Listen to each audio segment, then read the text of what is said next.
الله من الشيطان الرجيم بسم الله الرحمن الرحيم الحمد لله والصلاة والسلام على أهلها واللعنة الدائم على أعدائه أجمعين من الآن إلى قيام يوم الدين.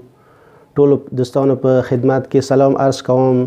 امید ده چې ټول دوستان به دی مبارک میاشت کې عبادات او طاعات کې مشغول وي. دعا کوو چې پروردگار عالم محمد و آل محمد په صدقه کې تاسو ټول عبادات او طاعات قبول مقبول وګرځوه. غواړم دی میاشت حواله سره څه څه آرایش تاسو په خدمت کې عرض کوم. رسول الله صلی الله علیه و آله وسلم نه روایت ده چې لو يعلم العبد ما في شهر رمضان لود ان يكون رمضان سنه.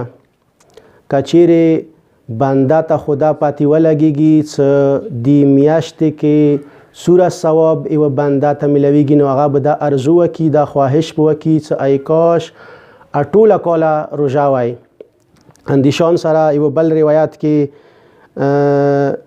دسیای رسول الله صلی الله علیه و آله وسلم چې ان الله تعالی و ملائکته بالدعاء للصائمین. خداوند عالم و د هغه ټولې ملایکې دعا کوي چا د پاره هغه کسانو د پاره چې هغه دغه میاشت کې روژه ساتي، یعنی روزادار د پاره. اندیشان سره یو بل روایت کې حدیث قدسی ده، پروردگار عالم یی چې الصوم لی و انا اجزی به. دغه روژه ایما د پاره ده، بنده روژه ایما د پاره ساتي و دی جزا به هم زویر کوم. و یقینا خداوند عالم چې خپل بنده ته کومه جزا نظر کې ساتلی وي هغه بهترینه جزا وي. ماه مبارک رمضان بهترینه میاشت د عبادات او طاعات لپاره.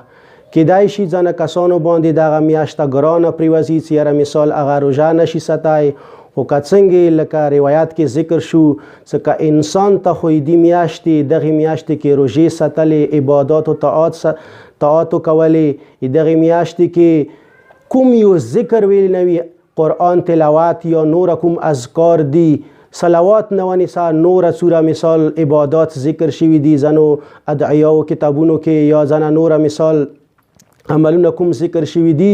کچېرې انسان ته خدا پاتې ولګي چې میاشت کې دی و عمل سوره ثواب دی، نو انسان به دا ارزو کوي چې ای کاش اټوله کاله رمضان میاشت وای، اټوله کاله روژه وای. یو داسې روایت چې هغه کیدای شي تاسو نه اورېدلی، رسول الله یایي چې اعطیت امتی فی شهر رمضان خمسا. ایما امت ته دغه میاشت کې 15 داسې شیان ورکړي شوي دي چې لم یعطهن امة نبی قبلی. ما نه مخکې یوه نبي امت ته هم هغه شیان نه دي ورکړي شوي، یعنی دغه شیان چې کوم دي واقعا فضیلت والا شیان دي. دغه شیانو ته که سترګې وغړو انسان د ارزو پیدا کېږي چې انسان په کار د دغه میاشتې کې روژه هم وساتي، ورسره سره نور عبادات او سوره دعاوانې دي یا عملونه هغه هم انجام کړي. اما واحده هغه 15 شیان نه کوم اول شی دی، فاذا کان اول لیلة من شهر رمضان نظر الله الیهم. دغه میاشت کې اول شپې خداوند عالم خپل بندگانو ته نظر کوي. او بیا مخکې روایت کوي چې ومن نظر الیه، خداوند عالم چې چاته نظر وکي لم يعذبه ابدا، هیڅ کله هغه بنده بیا عذاب نه کوي، یعنی جهنم ور نه هغه بنده بیا امان کده.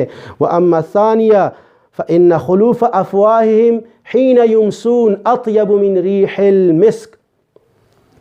انسان عموما کله یو خوراک وکي یا مثال ځنه داسې خوراک څه هغه انسان بدن کې یا انسان خولې کې هغه بدبو پیدا کوي، انسان خولې نه یو داسې ښه روغبوی نه راځي، لکه خاص کر انسان مثلا ځنه ورکې پیاز یا اوږه یا ځنه داسې نوره ارزه برزه خوراکونه وکي، انسان خولې نه داسې خوشبدار بو نه راځي، بد بو راځي.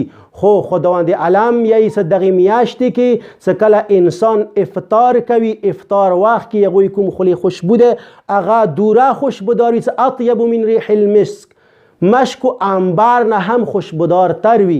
دریم شی فان الملائکه یستغفرون لهم فی لیلهم و نهارهم.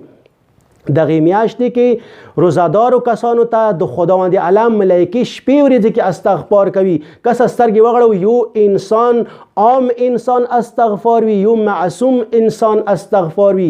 ملایکې معصوم دي، هغه چې کله روزادارو کسانو ته استغفار کوي حتما هغه د خدای درگاه کې د خپل بنده په حق قبلوي قبول دی هغه استغفار. پس کله استغفار قبول دی یعنی گناهان هم انسان نه تلیږي، بنده نه تلیږي، روزدار بنده نه. څلورم کوم شی ده؟ فان الله یأمر جنته، خداوند عالم خپل جنت ته حکم ورکوي دغه میاشت کې ان استغفری وتزینی لعبادی، ای د ما جنت ایما بندگانو ته استغفار وکړه و ځان ته مزین که ځان ته ښکلی که ویلي فیوشک ان یذهب بهم نسب الدنیا و اداها.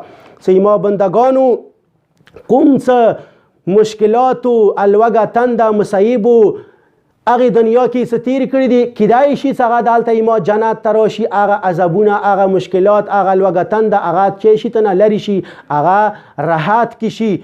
ويصير الى جنتي وكرامتي، و ایما کرام و جنت تر نوزی ما رحمت تراشی. پنځم کوم شای دی؟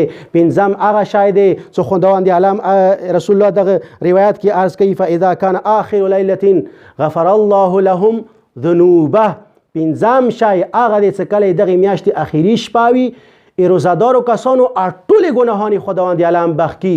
و بیا دغه خبرې طرف ته اشاره وکم څه لکه څنګه ما ته خونې کې و بچی تره څه کله ما ته غواړو چې یو شای ورکوو، مثلا یو بچی چې مونږ کومه تقاضا کوي ما ته بابا در ته واخله بابا در ته واخله، ما ته سودا کوو چې بالکل تا ته بس دایا واخلم دایا واخلم، خو دې سره سره یو شرط ورته کېږدو مثلا ما ته بچی ته چې بچی که ته سکول ته ځې تا ته بس دا شی واخلم، که ته مثال المونځ کوي تا ته بس مثال دغه مثال انعام به دیر کوم.